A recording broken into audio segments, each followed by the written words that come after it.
Well, welcome back, everyone, to another Johnny Torch live broadcast. It's been a while.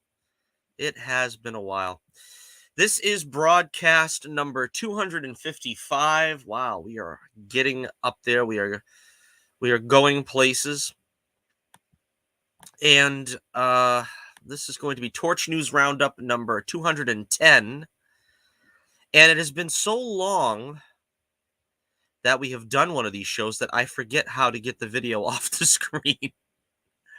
There we go. Okay. So, we are back. We are back. It's been a while. I was under the weather the past couple of weeks, and in all honesty, I think it must be my allergy at this point because it's been about 2 weeks since I was feeling under the weather, and I don't know, today my nose is not really feeling that great. So again, I always say apologies in advance if I sound a little different. I can't really tell, but some astute viewers might. We're going to have a long, extra large, mammy jamma show for you tonight because we've had so many things happen in the past 2 weeks alone that could fill up a show, but I haven't been on for a full month doing live streams, but I have not made my presence known. If you've been checking out the reviews I've been doing lately, I've been trying to catch up on all the Marvel TV shows. We've got reviews finally of WandaVision, Falcon and the Winter Soldier, and Loki. I recommend you guys check those out if you haven't already. Varying degrees of success I think Marvel's had with these shows, and varying degrees of failure. Also, the movies. We've had a lot of movies coming out. We've had Shang-Chi, Venom, Let There Be Carnage. And, check those out if you haven't already. At the end of the year, as we are around now at this point, there's really a slowdown in progress on live streams. It kind of came a little bit early this year, but probably by the middle of next month, the holiday season, it gets to be tough to be putting out a video every week and amassing a bunch of notes. As it is, I lost all my notes that I put together last week, and I had to put some of them back together here. Maybe some of the stuff we'll save for another live stream, but as it stands now, we got a lot of stuff to talk about. We got the DC Fandome stuff from last week. I'm going to try to do sort of a mini review of James Bond No Time to Die, which I had seen this past week. Lots of stuff to talk about, so let us not waste any more time. Let me just do the usual admonishment that the YouTubers say, which is to please like, share, subscribe if you haven't already, hit the bell for notifications. We're at 281 subscribers. We've got, 2 months, roughly 2 months and a half left to get to that 300 point. Really hoping we can get there. So if you haven't subbed already, please do so and share the videos. All right, so the first order of business, I want to give a little update on Bullets Bourbon number 9. We've got Bullets Bourbon 9 coming out probably early next year. I was hoping for sometime at the end of this year. Chances are it's not going to happen because, again, the holiday season really slows me down with progress. On Twitter, I announced the cover for issue number 9, and it may surprise you. Now, we've been heralding issue 9 of The Adventures of Bullets Bourbon Private Eye as The Death of Bullets Bourbon. That is the working title as of now. And a lot of people are probably questioning the finality of that statement. Does that mean that this will be the last issue? Well, I had to think long and hard about that because I've been pretty upfront that sales are not really where they should be. I kind of having trouble in this current climate, as most businesses are. And with the Death of Bullets Bourbon, does that signal a good time to probably put the series on hold and possibly end it permanently? I've made suggestive statements that the show could go on, of course, but what was I to do? Well, thinking long and hard about it, I had to come to the conclusion that the show must go on. It would be wrong to just stop the flow of creativity and not allow myself to continue on the series, even though we've come to an end with the character of Bullets Bourbon, but there is a way around that, and we are going to show you right now with the new cover for Bullets Bourbon number 9. This, of course, is the new Bullets Bourbon. The mantle has been passed. This is our new SJW approved Bullets Bourbon going forward in the future. As you can see here, we have the diversity approved Bullets Bourbon with the mental illness haircut, she, they, wearing sort of gender neutral clothing, a sort of a stout woman so that we don't have any male gaze, that horrible, horrible male gaze for any man out there to appeal to. A strong woman. You know, these are the things that will probably propel the series into a much financially secure stratosphere. Of course, this is what I'm told as you look around and you see, you know, gay Superman now and Tim Drake. We need to have the mantle passed. We need to have a new superhero taking over the place of the old. And in this case, it may not be a superhero, but it's still comics. And that's how it's done in comics. We pass the mantle to someone else. Now, this new Bullets Bourbon has never met the original Bullets Bourbon. That doesn't matter. She does not use a gun, so the name Bullets really doesn't make any sense in her case. She uses a baseball bat because, of course, the Second Amendment. Come on, am I right? Can't go supporting that. A lot of other things, you know, that will make her, I'm sure, a much more popular character than the original Bullets Bourbon. And so yeah, Bullets Bourbon going woke, and hopefully this will mean a greater tomorrow for this strip, because really, honestly, this is the key to success, right? This is the ticket. This is what everybody buys comics for. They want to know what's going to happen when the hero takes on the lofty subjects like climate change and race relations and, you know, gender and all these different kinds of issues that come up that need to be addressed by a hero. Not, you know, probably as exciting as the action scenes and gunfights and so forth. But, you know, we'll probably be seeing less of Carrot Top and Pencil Neck when we have these more academic issues to deal with. So there you have it. There is the new and improved Bullets Bourbon. And let me know what you think in the comments below. Does this make you more inclined to check out the Adventures of Bullets Bourbon Private Eye if we do, in fact, have a more inclusive series where, you know, this should appeal to everyone, right? Everybody wants to see themselves as the protagonist of the comic. Well, you know, sort of a black lesbian that, you know, has sort of SJW causes to take up. I'm sure everybody will see themselves in this character, and hopefully this will drive sales through the roof and inspire another generation of fans to pick up the comics. All right, so you can check out the Adventures of Bullets Bourbon Private Eye in the link in the description below. And I've said this on Twitter for a couple of days in case people are wondering. I am not going to string you along too much longer. This is a gag. This is a work. This is kayfabe, so to speak. None of which is true. This is just a gag cover that I came up with during the summer. And the actual cover, I did not get a chance to color yet because the scanner that I have, it gives me nothing but trouble, nothing but grief. But again, I thought this was just a little bit of fun to perhaps pique the interest of some of you who are dragging your feet to check out this great comic, The Adventures of Bullets Bourbon Private Eye. As I said, check out the link in the description below for the 2 comics that are in this 3-comic arc, this 3-story arc.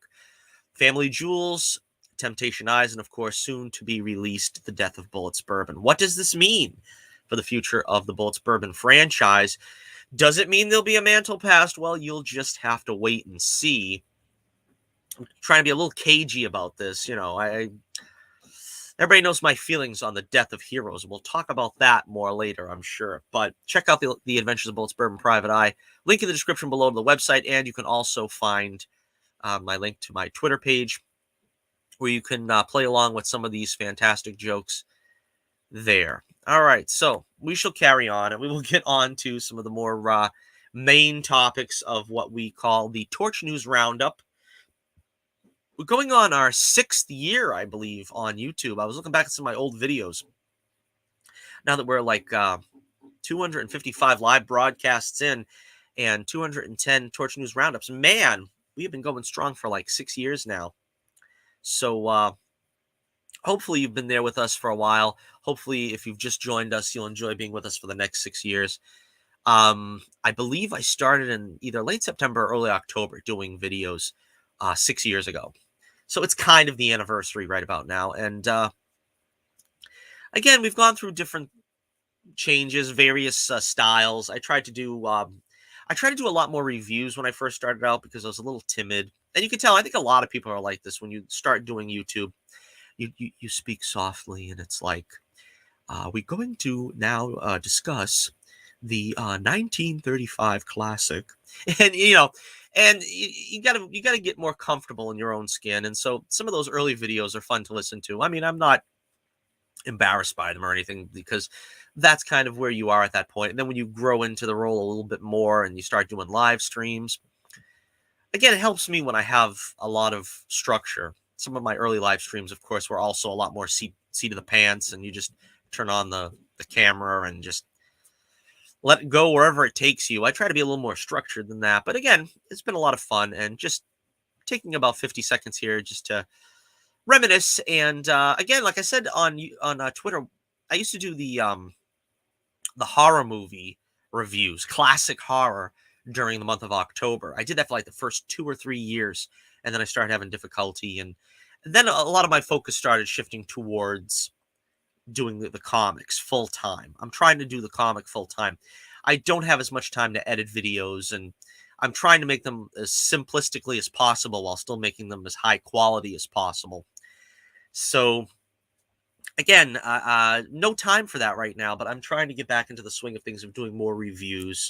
And it takes a long time. I would tell anybody out there that's, hoping to get 10,000 subs in the first 2 weeks. It takes a long time to grow a channel. 6 years, and I'm finally starting to get some traction on some of the videos I did within the first 5 months of my doing videos.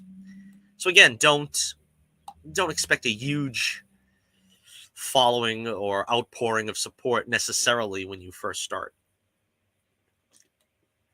And as I said, sub count is finally starting to grow ever since late last year. All right, so here we go. We're going to talk about, first of all, let's see, what's the first subject we'll talk about? We'll talk about the DC Fandome stuff. Let's start with let's see. Well, I'll start with the Batman trailer because everybody seems to be excited about that. I think everybody knows my feelings on this so far, but we'll take a look at a couple of images here. The Batman trailer, this is the Riddler, and for some reason, even though we all know the actor is Paul Dano, they don't seem to want to show his face, as if this is some kind of mystery in the storyline, which I'm not sure why. Does he have a question mark tattoo on his face? Sort of in shades of the Leto Joker? I don't know, but they don't let you see his face. They still have him, and I think the toy companies have pretty much betrayed that he is going to have that weird black leather mask and garbage bag coat, or whatever that smock is that he's wearing that's green. Doesn't have any hallmarks of the Riddler costume. And this is my first objection. There's 3 strikes and you're out with this film to me. And this is the first strike. The first strike is we're going back to the Nolan style, which, again, Nolan's films were good. I think they started decreasing over time. I thought Batman Begins was phenomenal. Of course, you start kind of more grounded, and then you build yourself in, which was what we were promised, basically, the rise of the freaks. And then when Joker comes in, it was still grounded. He's got face paint on. He doesn't use the electric joy buzzers or the acid squirting flowers. And it's like, yeah, okay, as long as the relationship with Batman and Joker was pretty much based on the comics, which it pretty much was. Then came Dark Knight Rises, and again, still sort of stuck in that sort of Dark Knight realism era. And it seems like we're going back to that here. And I feel like we need to jump the track. You know what I mean? We need to get onto a different track, get onto the level of doing the more comic accurate stuff. Give us the Riddler with the bowler derby. And I know we got that with Jim Carrey. He doesn't have to be acting as manic quite as much as the Jim Carrey version. I even thought that was a little over the top, and I have, a pretty high cheese factor. But they're too afraid to be flamboyant in the Batman universe. Batman, they've made him too dark to the point where you can't be flamboyant without looking like you're, completely at odds with what they're trying to do with Batman, trying to set him up as this grounded character and then doing something like that. Let me see. There's some more images here for y'all. Let's see. This is going to be your new Bruce Wayne, looking like Rick Ocasek, if I must say, with the with the sunglasses, weird hairstyle. A lot of people are giving Robert Pattinson grief about this film. I think he's a decent actor. I haven't seen him in much. I've seen maybe a tenth of a Twilight film, and I've seen what was that Harry Potter one that he was in? He was like 15 years old or something. I don't know. But he's a capable actor. I think he could do well with the role if given the right direction. But again, this doesn't really inspire one with confidence. And this is the second strike that I have against this new Batman film is, why are they going back to the beginning again? I can see doing that if you are, like for instance, when they're doing that with Batman Begins, that was the idea. We didn't have an actual Batman origin film at that point. We had a flashback in a couple films, actually, 89 and Batman Forever. And we never really got the full experience of having to watch him train and put together the costume and the outfit and the gadgets and stuff. That was what was fun about Batman Begins. If you want to do a film like that again, you're going to have to be more compelling than just, what they're doing here.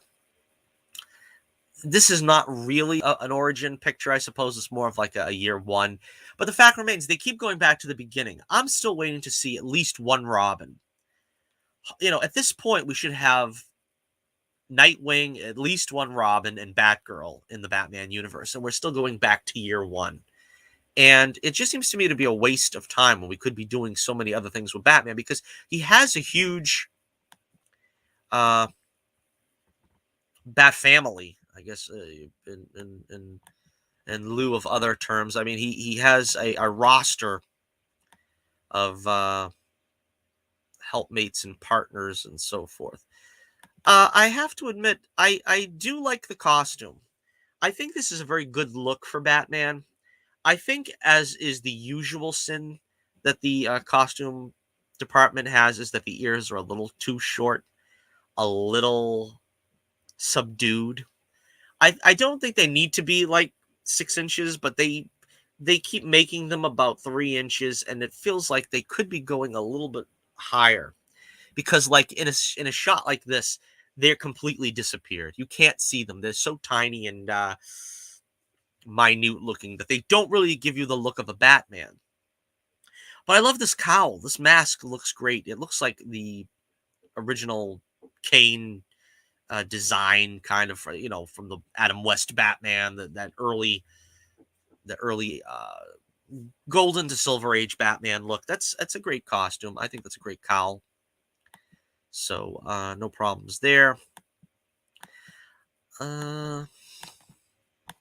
Let's see. Of course, I have to press these buttons about 17 times to get anything to acquiesce. All right, the highlight probably of this trailer to me is the Penguin, Colin Farrell's Penguin. Again, this is kind of, they're going too realistic. I mean, maybe you didn't need to have the huge prosthetic nose, and maybe all right, so he doesn't wear the monocle. But again, he's basically, if you've seen him in any other movie and any other trailer where you didn't see Batman, you would never know he's the Penguin, you know?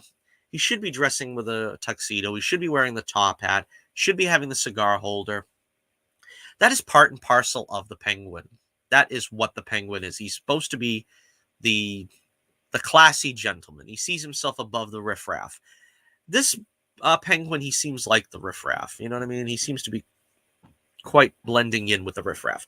I don't know. I mean, I think it's passable, but I think just like even in Gotham, they resisted quite a lot to try to put the usual accoutrements on him. And I don't know why. I honestly don't, because that's, like I said, the visual representation is always at least half of the thing. All right, I just found out as usual, I lose half the stuff that I prepared. So we'll get back to that some other time. All right, again, another thing I liked, we'll just run over this briefly. The Batmobile.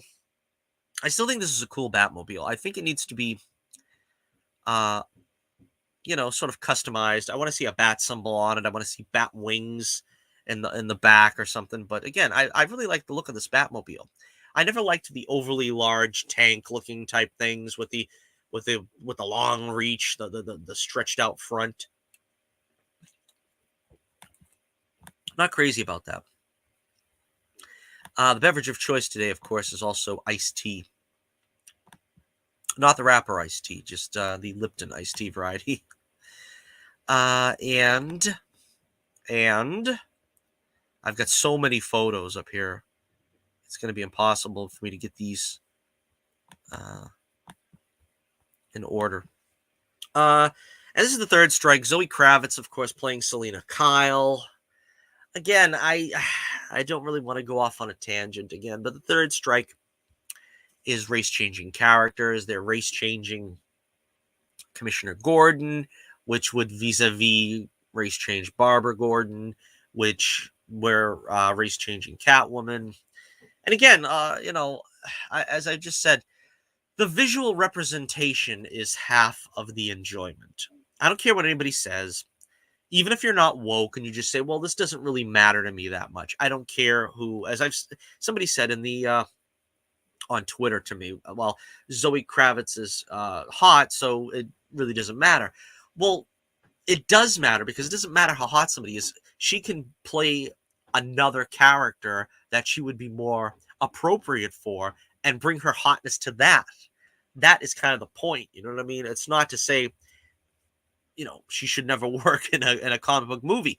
If she had the appropriate role, if she was given the appropriate character, I would be all for it. Catwoman is not that character. And again, this just takes me out of the movie. And, people will say, well, we had Eartha Kitt, we had this, we had that in the comics. There was, I don't know, was it Year One or was it one of those books? I mean, again, when you have a history, some 80 years of the character being white, and you have maybe 3 examples you can point to that were sort of elseworldly interpretations of the character, you're not really on good footing. You know what I mean? The scales do not tip in your favor because Eartha Kitt played Catwoman on one season of Batman, a show that had 3 actresses that played Catwoman, 3 actors that played Mr. Freeze, 2 actors that played the Riddler. And need I go on? You know what I mean? It's not solid footing you're on if you're going to say, well, that happened. It really doesn't. It really doesn't even the scales. All right, so let me see. Do I have anything else here to show? We have Alfred here, played by Andy Serkis, who just got through directing Venom: Let There Be Carnage. He's he's doing a pretty interesting job here. The again, Batman. This was pretty funny with the Penguin saying, "Take it easy, sweetheart." That was pretty funny, I got to admit. But again, we don't really have a sense of these characters. Like the Riddler, the only riddle he has is sort of like some like cornball joke. Now, is this going to actually be like the Riddler, where he does leave clues and tries to make a riddle for Batman to actually figure out? I don't know. I mean, maybe this is just the cornball method of him taunting him, but is there really actually a psychological method to his madness? I'd like to know that. Also, other things I'm not crazy about, like they show like Joker thugs or something, a Joker gang, and of course, whether the Joker exists or not in this continuity yet, you're you're pre-setting up the character in a way that doesn't make him at all unique or interesting.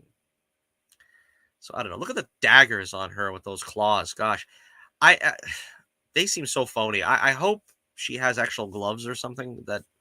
But nah, it looks like they can just let her use her nails, which looks very weird. And again, I think his costume doesn't look too bad here. It's just the costume and maybe the car cannot hold my interest for this film. So again, this is what I'm likely going to pass. It's coming out, I believe, March of next year. Are you interested in the Batman? Or like me, do you feel like you've had enough and you kind of just want them to, give us a more comic accurate Batman? Give us the bright, vivid villains. I mean, we've got Harley Quinn, of course, yucking it up and stuff, and the DCEU or whatever they're calling it now. But we still have Batman with these dull palated, you know, Riddler with no costume, and give us Clayface, for crying out loud. Come on, be a little creative. Give us something colorful and garish. You know what I mean?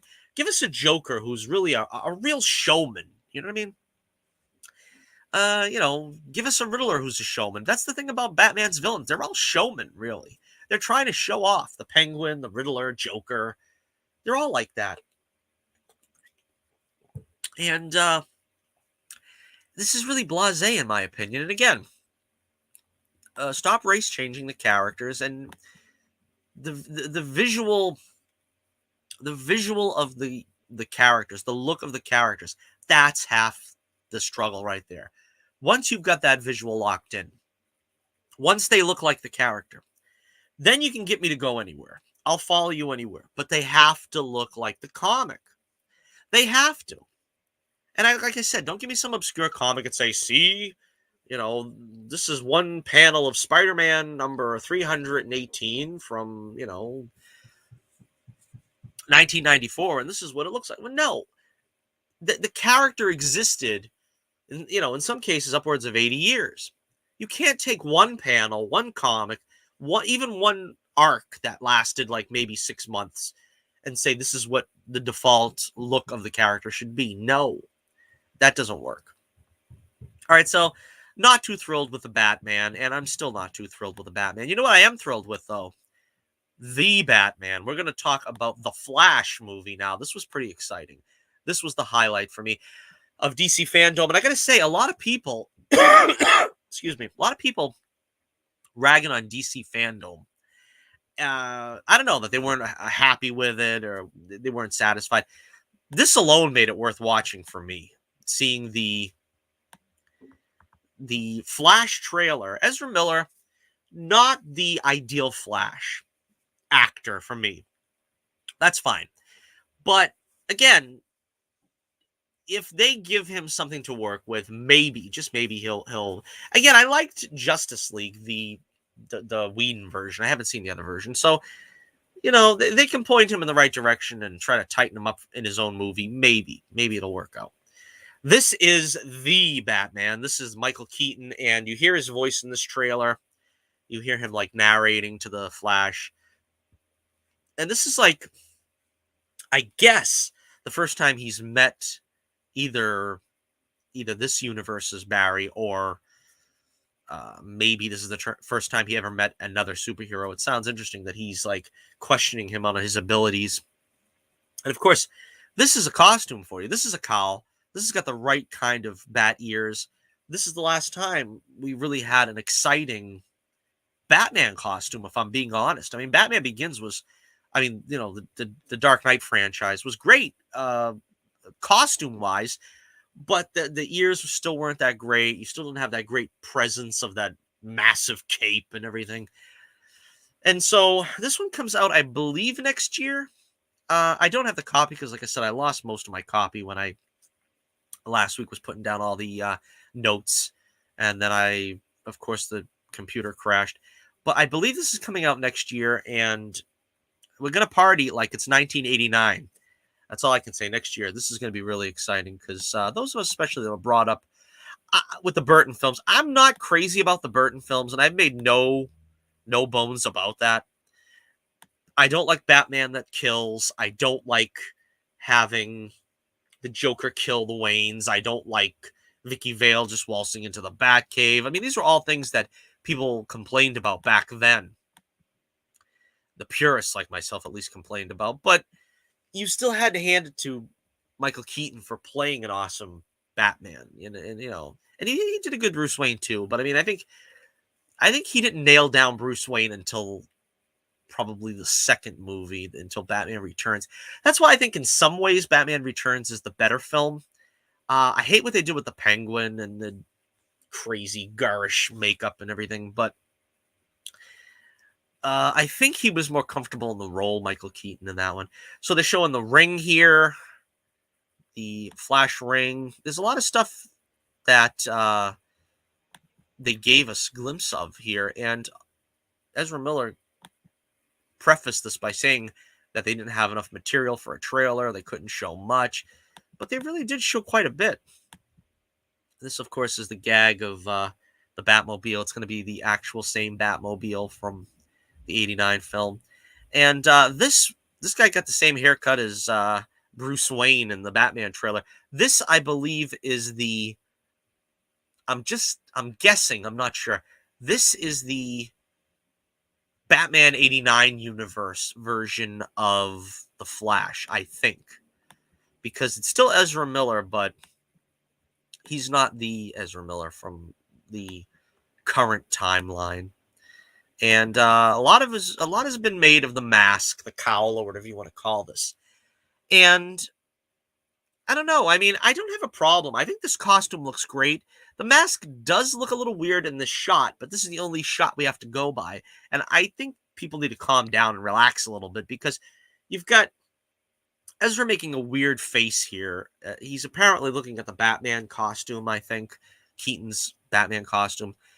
He's got the weird expression. You've got a very dark lit room that it's not really doing the costume any favors, this lighting. And I admit, I think the bridge of the nose thing is a problem. That's the way the Flash has always looked. He's always had the bare nose, you know, like Batman has it covering his nose, and the cowl comes down over his nose.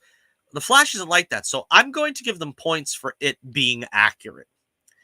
I'd rather it be accurate and look a little off than them trying to bring that down farther and then have it look probably even more weird. But, you know, again, it's just one shot and it's just a couple seconds. I don't know if that's going to really look as bad as it's purported to be. Because I don't think it looks that bad. And of course, the final shot I think here is where they're trying to convince Bruce, I guess, to get in on this action. That's Barry Allen in the center. That's the other crazy other universe Barry on the left. I was hoping it was going to be Grant Gustin when I first saw this. I was actually hoping that Grant Gustin's Flash will have a big presence in this film. I don't think that'll happen because they want this to be Ezra's film. And let's be honest, Grant is so great as the Flash, no matter what you think about the show. He's been really great as the Flash, and I really wish that, you know, he had a better show to showcase his acting. But he would probably overtake Ezra's, you know, presence, and I think he probably will make an appearance. I think that was what the setup was in the Crisis uh, miniseries. And of course, as they've pointed out here, it looks like this Barry has taken an old Batman costume and spray painted it to look like the Flash, because apparently he has powers but not a costume. And of course, we get the new Latino or Latina Supergirl here. And again, I really don't know how she fits into all this. It's kind of a weird choice that you're going to hop through universes and stuff, and you're going to pick up Supergirl, a Latina Supergirl from another universe, and deposit her in a movie with Michael Keaton and Ezra Flash. And I don't know how they're going to use her in this, but I guess it's going to be interesting, not to say nothing else. So there we are.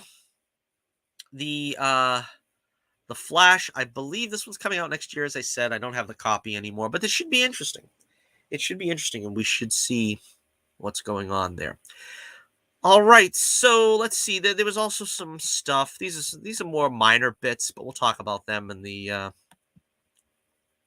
interim here before we get to the final act. There was a few things shown from Shazam, Fury of the Gods, and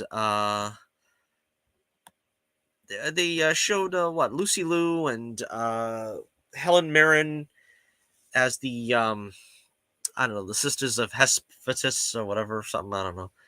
It's interesting. It looks like there's some interesting stuff here. We got the cast. And they showed some behind-the-scenes footage of... Whoops. Let me see if I can find it. I moved this thing around here. I can't find it. They're going to show the Rock of Eternity, the Library of Eternity, and... This is, what is this? The Home of the Gods? Something like that. They're going to get apparently very deep into mythology here. And, that should be interesting. I think the Shazam has a very interesting world, history, whatever you want to call it, mythology. I want to say mythology, but I don't mean that necessarily in the terms of like Greek mythology or something. But they have an interesting mythology where there's a lot of characters, a lot of worlds they can use. And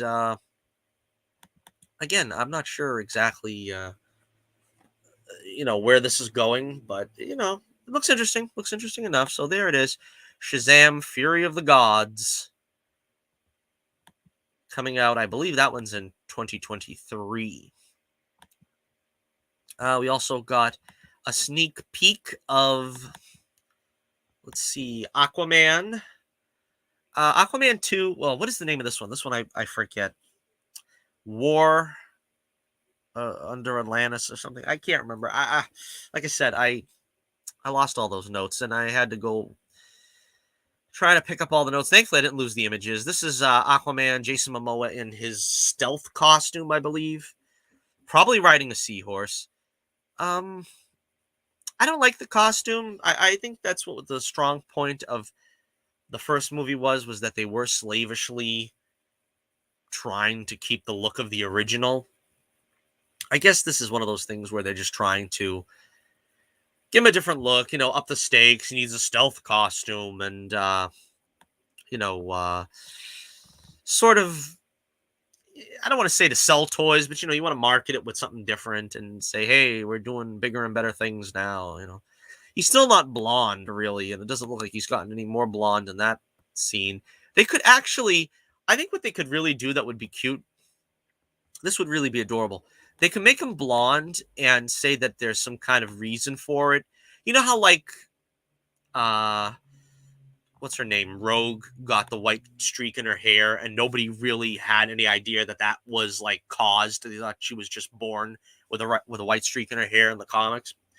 But the movie decided to make something out of it where she got it from being in the Magneto machine.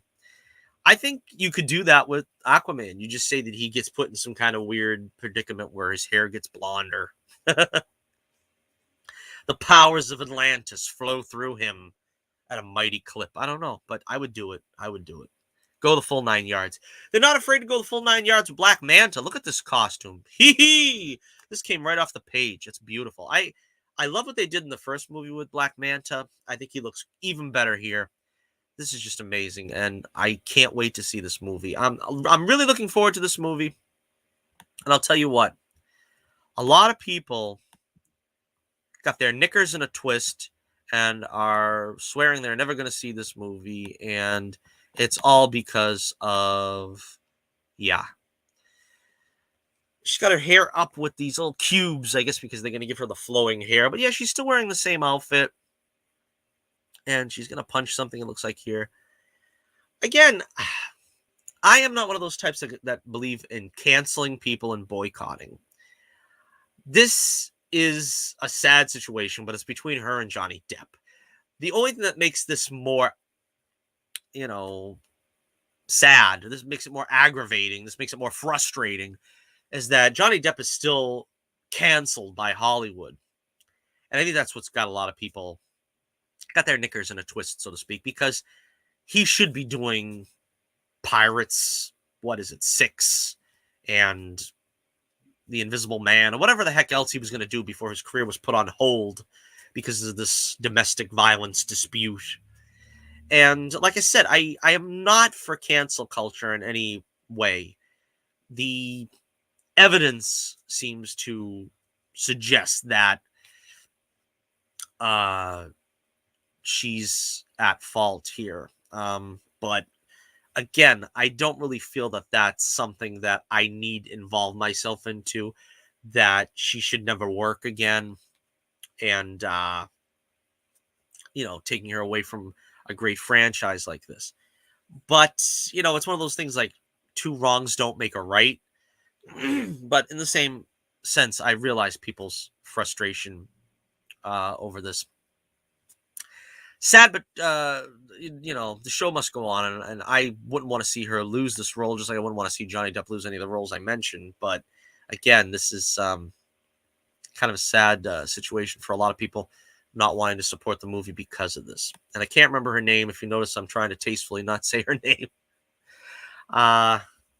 Yeah, you know who I'm talking about. All right, so let's see. We're breezing through this stuff, the DC Fandome stuff. This was something else that was dropped, a trailer, and they show that now Grant Gustin's Flash has the gold boots. They're finally back, and the costume is now complete at this point. And again, my thoughts about the Flash TV show, I think arguably it's still the best of the CW shows. I mean, I guess with the appearance of Superman and Lois this year, that's probably going to change. But to be honest with you, Superman and Lois got like a 50-50 for me this year. If I have to rank the season or rate the season, I suppose, the first half of the season was a snooze. It was a snore. I honestly was tempted to stop watching it. The second half really picked up and became something special. So, I mean, I'm not ready to say, oh, it's the greatest show yet, because they can still walk it back and it could be go back to being very boring, quite frankly, like the first half of the season was, with just teenage angst and trying to learn to use your powers and this and that. Then it turned into an actual superhero show. Stargirl, of course, started on, HBO Max. So in a sense, it kind of feels like they just haven't monkeyed with that show yet. So is it really a CW show? I don't know. But again, with those caveats out of the way, The Flash, I don't think it's really a terrible show. Of course, it's not up to quite the standards I'd like it to be. Grant Gustin is amazing. I love him. I think he's a great actor. Does a great job with the show.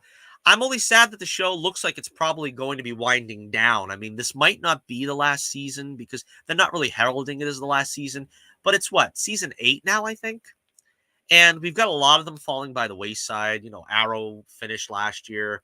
Supergirl and Black Lightning finished this year. Legends of Tomorrow still hanging in there. But, again, this kind of, I think, heralds sort of like the beginning of the end. And I feel bad because I knew they were waiting for the gold boots for the last couple seasons, they wanted to sort of build to it. Like, when is he going to get it? And he gets it. Now he's got him. And, yeah, I'm looking forward to it. I'm looking forward to this season. It's going to be Armageddon. And I seen the trailer for that. What is the name of the villain? Desparo or something like that? I remember him from like Marvel. No, not Marvel. What is it? There was a video game where there was a fighting game. I think it was a Marvel versus DC. It was a DC versus DC or something. This is going back to like, I don't know, maybe the Sega Genesis days or something. I forget where I got this from, but yeah. And I remember him there. He was supposed to be like this big, powerful guy, but here he looks like some kind of Irish dude. He looks like Seamus. You know what I mean? And they're bringing a lot of characters back. They're bringing back Black Lightning, which I'm really happy about because I really like these two together, Barry and Jefferson. And Mia Queen, which I'm a fan of. I'm sad they didn't do anything with her. Maybe this will lead to something for her. I don't know. The Atom, Ray Palmer, Brandon Routh coming back. Apparently just to hand the mantle over, I think. I don't know. I wish they could have done something more with him, but I think that's all they're going to do. Who else? Let me think. I'm trying to... I don't know. Is it supposed to be Alex from Supergirl? I think she's in it too. I forget. But yeah, that's going to be something. I'm looking forward to that in November. I think that was the middle of November. That's going to be an interesting one. And again, I don't know. They kind of dropped the ball this year for me. They dropped the ball with Diggle. He's not going to be Green Lantern, apparently. That's kind of like the David Ramsey farewell tour this year. Kind of sad. And, yeah, Supergirl going to be ending as well. I'm really sad about that because I really love Melissa Benoist. I think she's done everything right as Supergirl in that role, in that character. And of course, there's always possibilities. They could bring her back in an episode of Superman and Lois like 2 years from now, or you got to realize she's a young mother, and there's obviously other things that she's interested in doing in life here at this particular moment. So, should things continue to pan out, I could see her returning, maybe coming back to the Flash for an episode, because I always thought they also had a great rapport, Barry and Kara. But again, that's kind of sad for me as well. So let me know what you think about the Flash coming up this season. We are going to not necessarily take a break. I don't have no music here for a break. I got to come up with a break music. But I'm going to mute the mic for a second here while I blow my nose, and I don't think you need to hear that. So 30 seconds pause for station identification.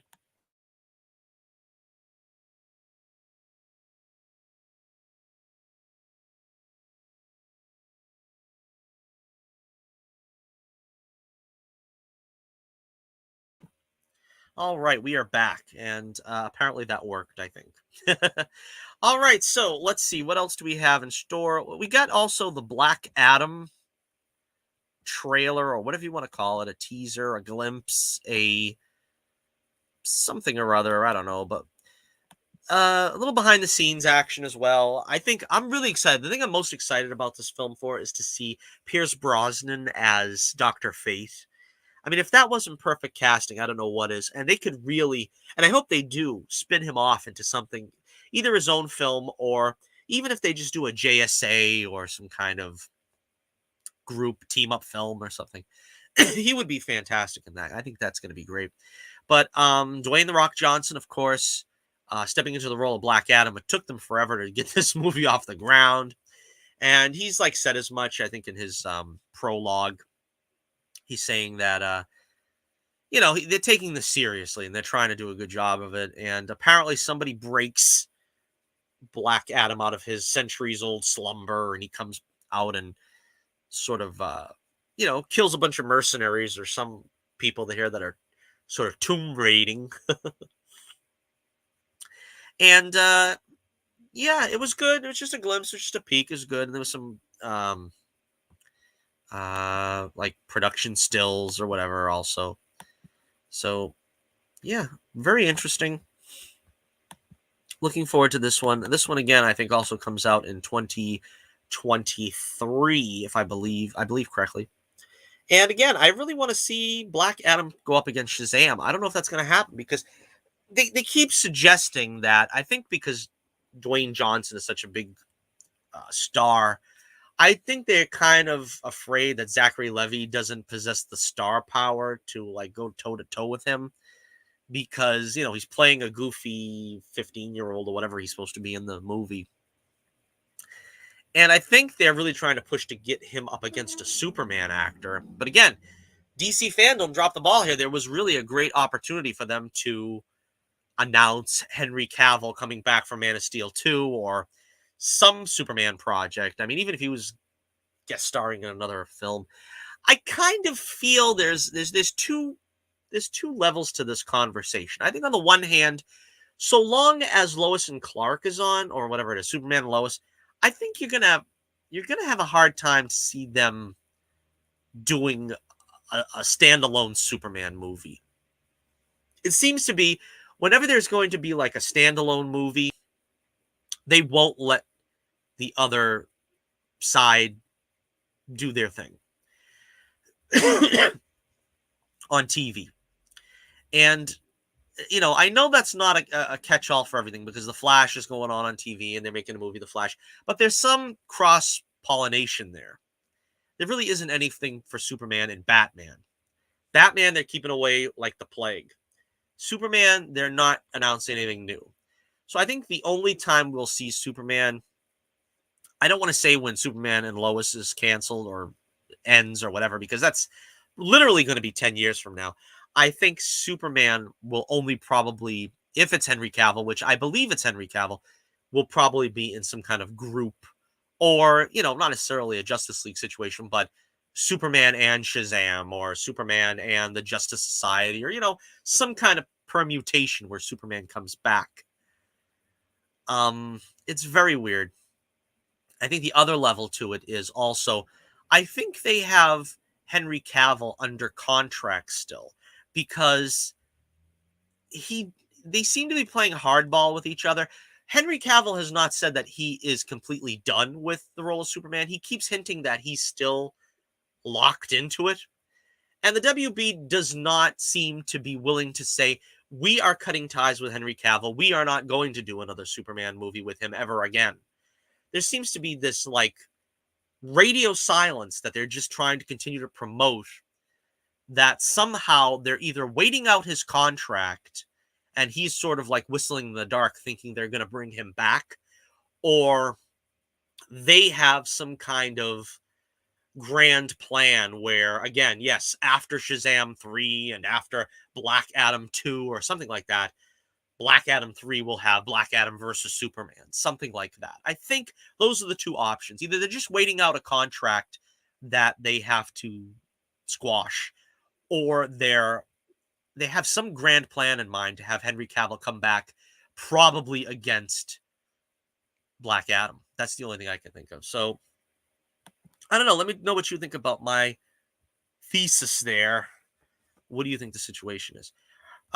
We still got some more fandom stuff. Some brief, and I did have a few notes about this. I got the copy about this.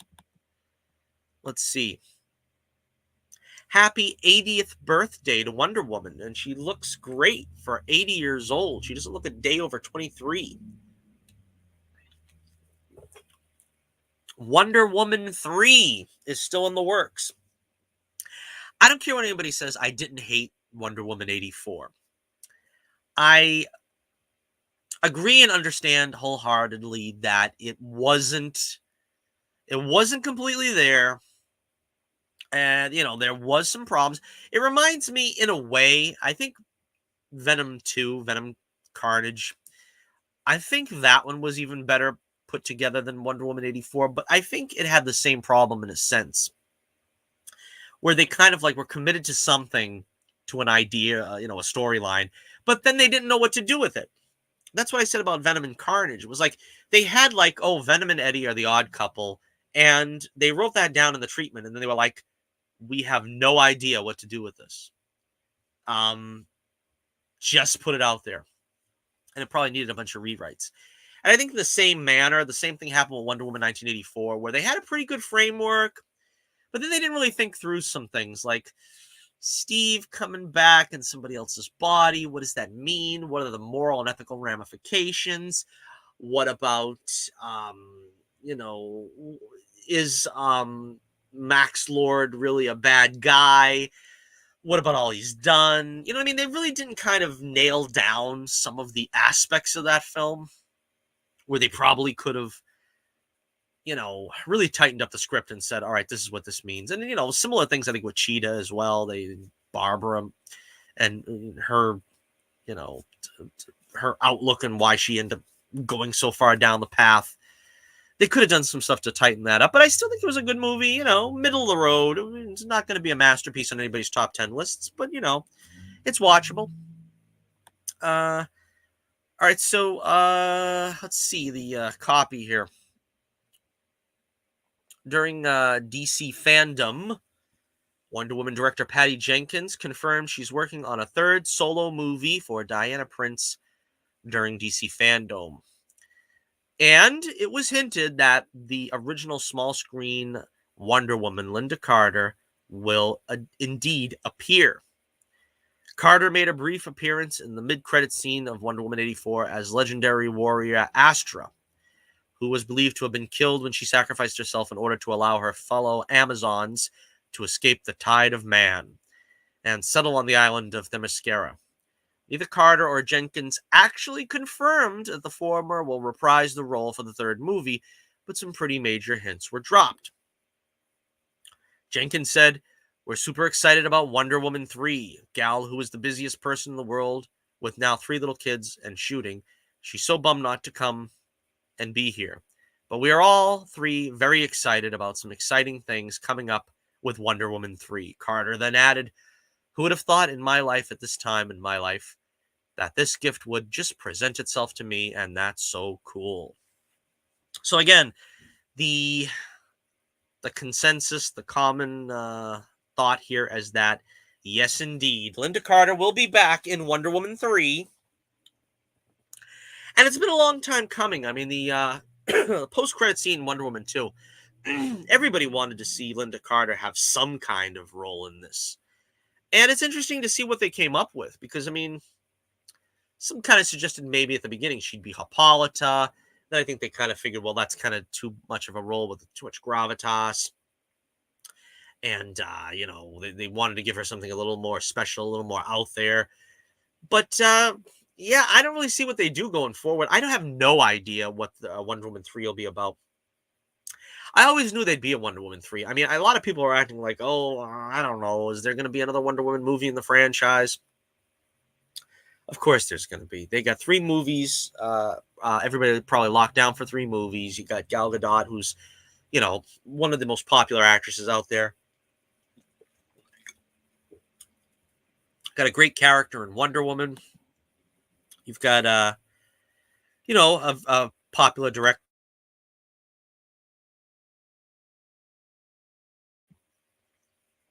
And, you know, Patty Jenkins is dedicated to this role. And I'm really sure that she's probably going to take to heart the criticism and try to put together something a little bit more, you know, rock solid this time, I suppose. So, yeah, let me know what you think. I'm looking forward to Wonder Woman 3. What do you think about Wonder Woman 3? You looking forward to it? Happy to see Linda Carter back as Astra. I know I am. I don't know. I kind of doubt it's going to be a huge role, but we'll see. You know, in this day and age, this seems to be the thing to do: is you bring back the original actors and you try to do something with them. That's a lot of fun. I like when they do that. All right, and last but not least, I think this is the end of our DC Fandome coverage. But Leslie Grace had a brief segment here where she was talking with the directors, Adil El Arabi and Bilal Fallah, along with writer Christina Hodson, spoke at DC Fandome. There wasn't really any major reveals, though the filmmakers did confirm Barbara Gordon will have red hair and wear a Batman-style cowl. They talked about the casting process and fight scenes, but it sounds like it's still very early in the process for the HBO Max movie. There was no costume reveal, however, a sneak peek of the concept art featuring the Cape Crusader watching over Gotham City. Again, I have no interest in this film. This does not look to be tied to anything. There are rumors, I think, that it's going to have J.K. Simmons back, and that seems way ridiculous. Jeffrey Wright is playing Commissioner Gordon in The Batman. And while they're both still two different ethnicities, maybe they're going to try to tie this Batgirl to that Batman. It sounds more like a standalone thing that has absolutely nothing to do with nothing else. But again, this is kind of the case where you have to say the character needs to look like the comics, like the concept. You can't just stick like a red-haired wig on her and expect her to look like Batgirl of the comics. But again, we've gone over that and ad nauseum, so we'll just leave it at that.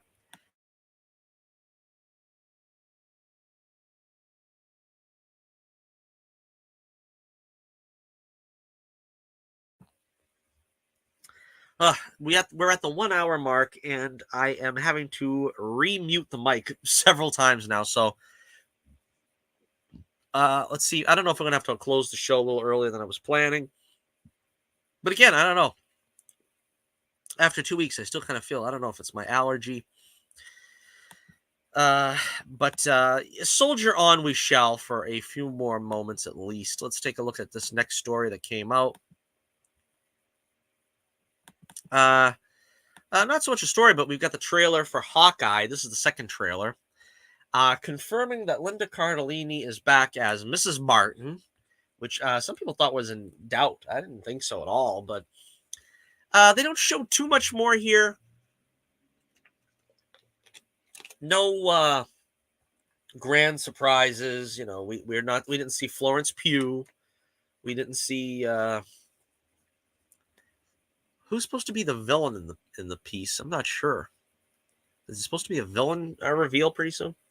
I'm actually very excited about this one. I know it seems not to be popular to be excited about any of these shows, but I think Jeremy Renner deserves a bit of the spotlight more than he's gotten, and I think he's kind of gotten a raw deal in the MCU, not necessarily just because he was sort of like backdoored into the Avengers. And then after that, when they did try to give him more attention, they kind of had him as a I don't know, sort of like a, the whole building him up as a family man, and he's sort of like a hanger on in the Avengers. He doesn't feel as much as a founding member as he should.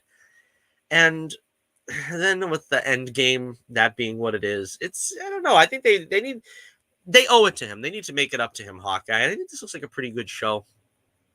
It looks like a lot of fun. And they're going to be debuting November 24th with 2 episodes, a double helping. Get your double helping of Thanksgiving stuffing and cranberry sauce and everything else while you're sitting and watching Hawkeye. So again, I don't know. I'm pretty excited about this. Let me know what you think about Hawkeye. And are you looking forward to it? All right, so let's see. Got one more story here. One more story.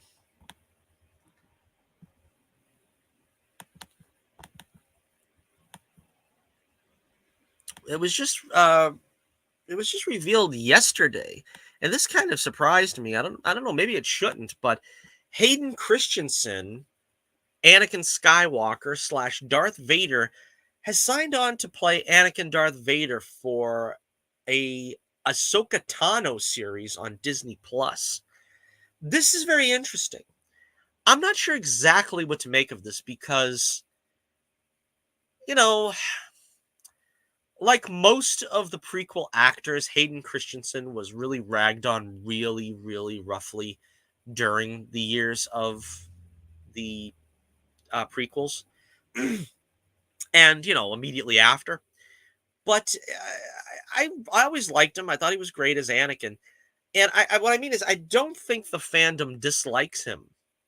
I also don't think he dislikes the role or coming back to the universe. It also is interesting because I think, in a way, this is, and he's savvy enough to realize this is his claim to fame, and this is always going to be his claim to fame, and that who wouldn't be proud of being Darth Vader? So, I mean, I can see why he signed up for Obi-Wan the series.